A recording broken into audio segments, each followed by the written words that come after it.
Sanam TV এবং media সার্ভিসেসের পক্ষ থেকে সাবেরা সবাইকে আমন্ত্রণ জানাচ্ছি আমাদের আজকের অনুষ্ঠানে। আমাদের আজকের অনুষ্ঠানের বিশেষ অতিথি জনাব জাহিদ রেজা। জাহিদ রেজা ডালাসের সাংস্কৃতিক অঙ্গনে একজন অতি পরিচিত বলিষ্ঠ ব্যক্তিত্ব।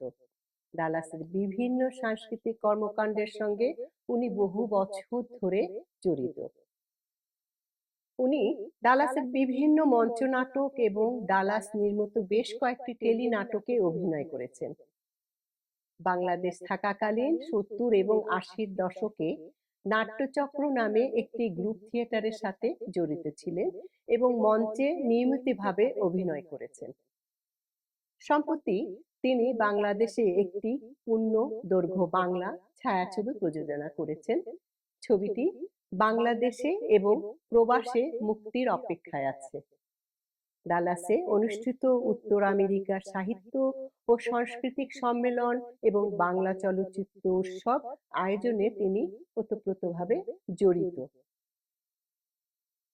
উনি Bangladesh institute of performing art and media নামে একটি নন প্রফিট অর্গানাইজেশনের প্রতিষ্ঠাতা। জাহিদ রেজা পেশাগত জীবনে একজন সার্টিফাইড পাবলিক অ্যাকাউন্টেন্ট। এই ছিল জনাব জাহিদ রেজা সম্পর্কে একটি ছোট্ট পরিচিতি। কিন্তু আজকে আমরা সম্পূর্ণ একটি ভিন্ন কারণে এই আড্ডায় মিলিত হয়েছি। জাহিদ রেজা এবার একটি সম্পূর্ণ নতুন ভূমিকা এবং রূপে তার ভক্তদের কাছে এসেছেন। তোমাকে অভিনন্দন প্রিয়তমা নামে একটি নভেল লিখেছেন এবং তা বাংলাদেশ বইমেলাতে এবার উন্মোচিত হয়েছে। আজ আমরা জাহিদ রেজার সঙ্গে তার এই বই নিয়ে আলোচনা করব। তাহলে আসুন আমরা সরাসরি এই কাহিনীকার এবং লেখকের মুখ থেকেই শুনি ওনার গল্প।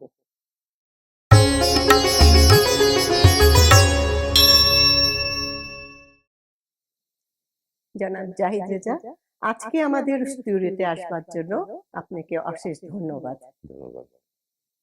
আপনার সাংস্কৃতিক কর্মকাণ্ডের সঙ্গে কখন, কিভাবে এবং কার হাত ধরে আপনি প্রবেশ করলেন, এই ব্যাপারে আমাদের দর্শকদের সঙ্গে শেয়ার করলে খুশি হব।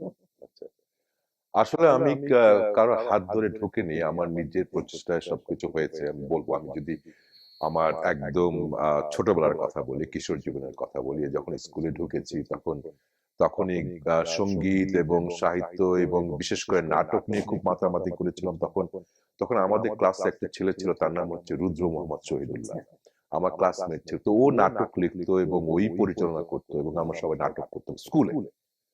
তারপরে যখন ঢাকা কলেজে আসলাম, ঢাকা কলেজেও সেরকম গান বাজনার সঙ্গে খুব মাতামাতি করেছিলাম আমরা তখন। কিন্তু আমি যখন ঢাকা ইউনিভার্সিটিতে ঢুকলাম, তখন আসলে কিন্তু আমি এই সাংস্কৃতিক জগতে আমি প্রবেশ করি, বিশেষ করে নাটকের ক্ষেত্রে। আমি প্রথমে ঢাকা বিশ্ববিদ্যালয়ে তখন নাট্যচক্র নামে একটি সংগঠন, যেটা পরে গ্রুপ থিয়েটার হয়ে এসেছিল, আমি সেই নাট্যচক্রের একজন সদস্য হলাম। বিভিন্ন নাটকের আমি অভিনয় করেছি। আমি মহিলা সমিতি, তখন মহিলা সমিতি মঞ্চ ছিল, সেখানে তো কমপক্ষে আমি 100 কি 200 নাটকে আমি ছিলাম। শুধু অভিনয় না, আমি ব্যাকগ্রাউন্ডে ছিলাম, অনেকের সঙ্গে কাজ করেছি। তো তখন আমি যাদের সঙ্গে কাজ করতাম, আজ থেকে 40-45 বছর আগের কথা বলছি, তাদের অনেকে এখন ভীষণ ভীষণ নাম করা, বিখ্যাত হয়েছেন। আমি এই দেশে তারপর যখন চলে আসলাম, তখন সবকিছু ছুটে গেল, আমার সাংস্কৃতিক জীবনটা একেবারেই ছুটে গেল। এখানে এসে তো তারপরে আমি পেশায় ঢুকে গেলাম। তারপরে এখানে এসে এখানে একটা সংগঠন ছিল, academy of Bangla arts and culture, ABAC নামে। সেখানে আমি এবং আমার স্ত্রী নাসরিন, আমরা দুজনে সেখানে সম্পৃক্ত হই এবং সেখানে আমাদের চর্চাটা আসলে শুরু হয়। বলতে গেলে সবকিছু আমাদের নিজেদের থেকে আসছে। ডালাসের সাংস্কৃতিক কর্মকাণ্ডের ইতিহাস সম্পর্কে কিছু বলবেন? ডালাসে তো আমি এসেছি 1987-এ। তার আগে থেকেই কর্মকাণ্ড হচ্ছিল বলে আমার ধারণা। এখানে সাধারণত তখন কর্মকাণ্ড বলতে যা বোঝায় সাংগঠনিক ভিত্তিক হতো। যেমন আমি যেটা বলেছিলাম যে academy of Bangla arts and culture, এই সংগঠনটি ডালাসের সাংস্কৃতিক জগতে খুব খুব সুন্দর ভূমিকা রেখেছে। এবং তখন একটা সময় ছিল যখন সমগ্র ডালাসের মানে যত সাংস্কৃতিক কর্মী ছিল, গায়ক বা অভিনেতা এবং তার সবাই সেই সংগঠনের সদস্য ছিল। এবং শুধু তাই নয়, আমার বাংলাদেশ এবং ভারত এবং পশ্চিমবঙ্গ থেকে খুব ভালো ভালো শিল্পীরা এখানে আসতো। ভূপেন হাজারিকা থেকে শুরু করে সন্ধ্যা মুখোপাধ্যায়, সলিল চৌধুরী, বা আমাদের বাংলাদেশ থেকে রুনা লায়লা, সাবিনা ইয়াসমিন, যত বড় বড় শিল্পী তো সবাই আসতো এবং তাদের সঙ্গে একটা যোগাযোগের আমাদের একটা যোগাযোগের উপায় ছিল তাদের অনুষ্ঠান দেখলাম, তারা জানলো আমরা কি করছি। তবে এখন গত 15-20 বছরে ডালাসের সাংস্কৃতিক ভূমিটা, যেটা আমি বলবো, বেশ পাকাপোক্ত হয়েছে ফাউন্ডেশনটা। এখন প্রচুর কর্মকাণ্ড হচ্ছে, প্রচুর মেলা হচ্ছে, উৎসব হচ্ছে, অনেক ভালো ভালো লেখক তৈরি হয়েছে এখানে এই শহরে, ভালো ভালো শিল্পী হয়েছে। এবং সেটা আমি কত 30 বছর হবে ডালাসে আছি, তার আগে আমি ওকলাহোমা তো অনেক ওয়াশিংটন, অনেক হ্যাঁ বছর। এইটা আমি দেখেছি আর কি। কারণ আমিও দেখছি যে এখানে অনেক অনেক অনুষ্ঠান হচ্ছে। হ্যাঁ হ্যাঁ হ্যাঁ অনেক একটা প্রতিদিনই দেখছি যে প্রতি সপ্তাহে আমি শনি রবিবার দেখছি অনুষ্ঠান হয়ে যাচ্ছে আর হ্যাঁ কি। হ্যাঁ, এখন তো মানে মানুষ এখন কোন অনুষ্ঠান করতে গেলে হুম, হুম। তখন তো যেমন কাদের ভাই যদি কোনো অনুষ্ঠান করতে, তাকে সবকিছু দেখতে হয়, অন্য কারা ওই দিনে কিছু করছে কিনা, কনফ্লিক্ট যাতে না হয়। এইটা কিন্তু ছিল না আগে। হ্যাঁ, যখন আজ থেকে 25-30 বছর, কিন্তু এখন তো অনেক সংগঠন অনেক নিজস্ব ব্যক্তিগত উদ্যোগে করছে, অনুষ্ঠান করছে, রেডিও স্টেশন করছে, তারা অনলাইনে ব্রডকাস্টিং করছে, গান হচ্ছে, নাটক হচ্ছে। এটা সব। আপনি তো একজন সিপিএ, হুম নিশ্চয়ই অনেক ব্যস্ত থাকেন আপনার কাজ নিয়ে। হুম হুম। এই কাজকর্মের মধ্যে আপনি কিভাবে আপনি সময় বের করে নেন যে হ্যাঁ এই লেখা কিংবা সাংস্কৃতিক জগতের সাথে মানে জড়িত আর কি আপনি যে। হ্যাঁ হ্যাঁ, আমাকে খুব ব্যস্ত থাকতে হয়েছিল। হুম, হুম। ইদানিংটা আমি একটু কমিয়ে দিয়েছি, যেহেতু আমার পার্টনার সে আমার ফার্মের অনেকটাই দায়িত্বটা নিয়েছে। তবুও আমাদের যে মনের যে একটা নিজস্ব একটা যে ক্ষুধা আছে বা একটা ইচ্ছা আছে, সেটা পূরণের জন্য যেমন সাহিত্য সংস্কৃতির প্রতি আমার সবসময় একটা আকর্ষণ ছিল, যারা এই ক্ষেত্রে জড়িত তাদের প্রতি আমার একটা শ্রদ্ধাবোধ, একটা মায়া মমতাও গড়ে ওঠে। তো তাদের সঙ্গে থাকতে, তাদের সাথে জড়িত হতে এটা ভালো লাগে। আমার মনে হয় এটা আমার কাজের জন্য ভালো হয়েছে, কারণ যে স্ট্রেস লেভেল হ্যাঁ। কন্ট্রোলের জন্য এটা একটা বিরাট মাধ্যম। তো আপনার সদ্য প্রকাশিত নভেল তোমাকে অভিনন্দন প্রিয়তমা হুম। কাকে উদ্দেশ্য করে লেখা এবং এর পিছনে প্রেরণার উৎস কে এবং কি? আচ্ছা, এই এই কাহিনীটি হচ্ছে আমাদের ড্যালাস বেসড কাহিনী। আমি লিখেছি, এটা সম্পূর্ণই কাল্পনিক, যেটা ফিকশন আর কি। এখানে কোনো বাস্তব কোনো ঘটনার সঙ্গে কারো কোনো ঘটনার সঙ্গে একেবারেই মিল নেই। এটা তবে কতগুলো জিনিস রয়েছে এই এই গল্পে। সেখানে আমি কতগুলো জিনিস আমাদের প্রবাসের মধ্যবিত্ত বা উচ্চ মধ্যবিত্ত আম, আমাদের যে জীবন যাত্রা বা জীবন বৃত্ত রয়েছে, সেখান থেকে কিছু কিছু অংশ এখানে ফুটে উঠেছে, যেটা আমরা যারা এখানে থাকি বা ইউএসএ তে থাকি তারা অনেকটা রিলেট করতে পারবে যে হ্যাঁ এমন তো হচ্ছে। হ্যাঁ, আবার যারা আমার বাংলাদেশের যারা পাঠকরা রয়েছেন বা যারা বইটা পড়বেন, তাদের জন্য একটা বিরাট জিনিস হবে এইটা যে আচ্ছা দেখি তো পড়ে তাদের কাছে একটা নতুন কিছু হবে বলে আমার ধারণা। আচ্ছা। কারণ আমার এই গল্পে কোনো যেটা স্ট্রাগলের ঘটনা নেই, যে এখানে এসে যারা জীবন যুদ্ধ করছে, আমরা জানি যে ইমিগ্রেন্টরা যারা আছেন বা এই দেশে এসে ইমিগ্রেশনের প্রবলেম হয়, চাকরির প্রবলেম হয়, বা খুব অর্থনৈতিক কষ্ট হচ্ছে, সেই জিনিসটা আমার এখানে নেই। আমার এখানে আছে বেসিক্যালি মিডল ক্লাস উপর একটা ঘটনা, এবং ভালোবাসাটাকেই এটা প্রধান একটা মূল জিনিস।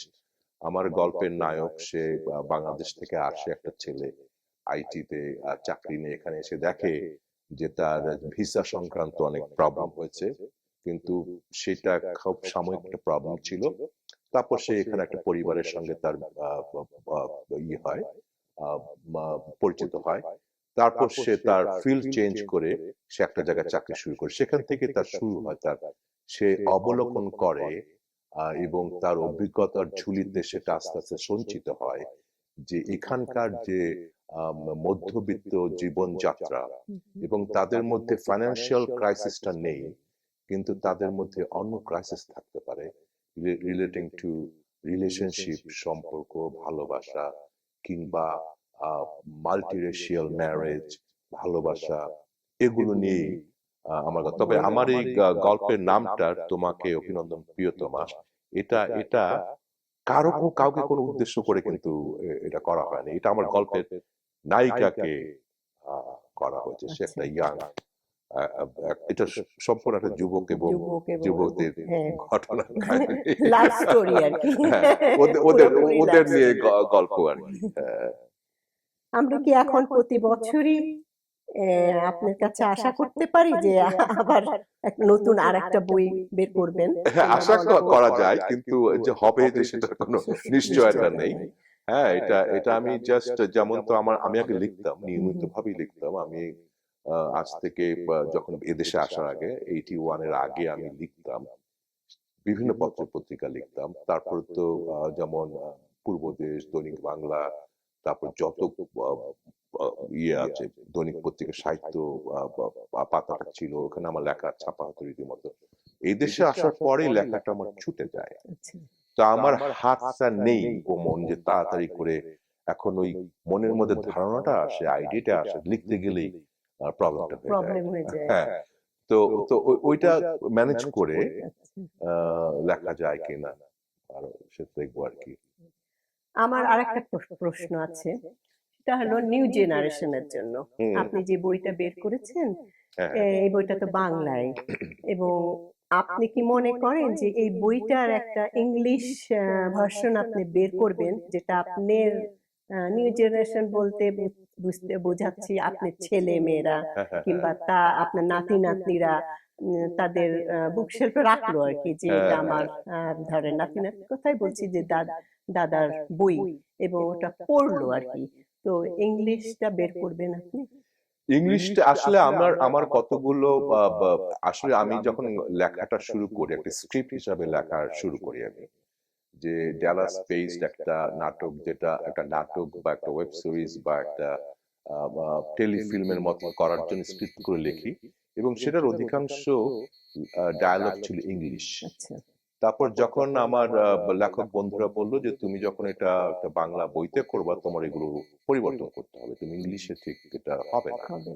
তখন বাংলাদেশের পাঠকদের জন্য আমাকে এটা চেঞ্জ করতে হয়েছে। তো আমার সেই ইংলিশ ভার্সনটা কিছু কিছু আছে। তো এখন আমি বলবো আমার ছেলে মেয়েদের যে তোমরা যদি আমার বই পড়তে চাও, তোমাকে বাংলাটা শিখতে হবে, শিখে জেনে তারপর তোমার আমার বইটা পড়তে হবে। আমি তোমার জন্য চেঞ্জ করবো না। না, আপনি তো বইটা লিখলেন, ওটা বাংলা ভাষাতে থাকবেই, কিন্তু আরেকটা যদি আপনি মানে করা যায়, যাতে ধরেন আপনি ভবিষ্যৎ বংশধরদের কথাই বলছি, খুব ভালো বুদ্ধি। হ্যাঁ, যে ওরা দেখলো যে আমার দাদা এটা করেছে, এবং ওরা স্টোরিটা পড়লো আর কি, ওদের কাছে নিশ্চয়ই ভালো লাগবে। এটার জন্য আমি, না, আপনার আইডিয়াটা খুব ভালো। আমি এটা ভাবিনি, তবে এটা একটা ভাবনার বিষয়, আমি ভাববো তো। কারণ এখন বাচ্চারা তো বড় হয়ে গিয়েছে, বাংলা শিখবে ঠিক আছে, ওদের কি শেখার সেই আগ্রহটা এখন আছে, বলতে পারছে, কিন্তু ওরা তো পড়তে পারছে না। ওরা বাংলা বলে কিন্তু পড়তে পারছে না আর কি। ওইটা এই জন্যই আমার মানে মনে হলো যে আপনাকে আমি জিজ্ঞাসা করি যে আপনি করবেন কিনা আর কি। এটা আমি ভাববো, এটা করা যেতে পারে, জাস্ট রাখার জন্য। আপনাকে অনেক ধন্যবাদ আপনার মূল্যবান চিন্তাধারা আমাদের দর্শকদের সঙ্গে শেয়ার করবার জন্য।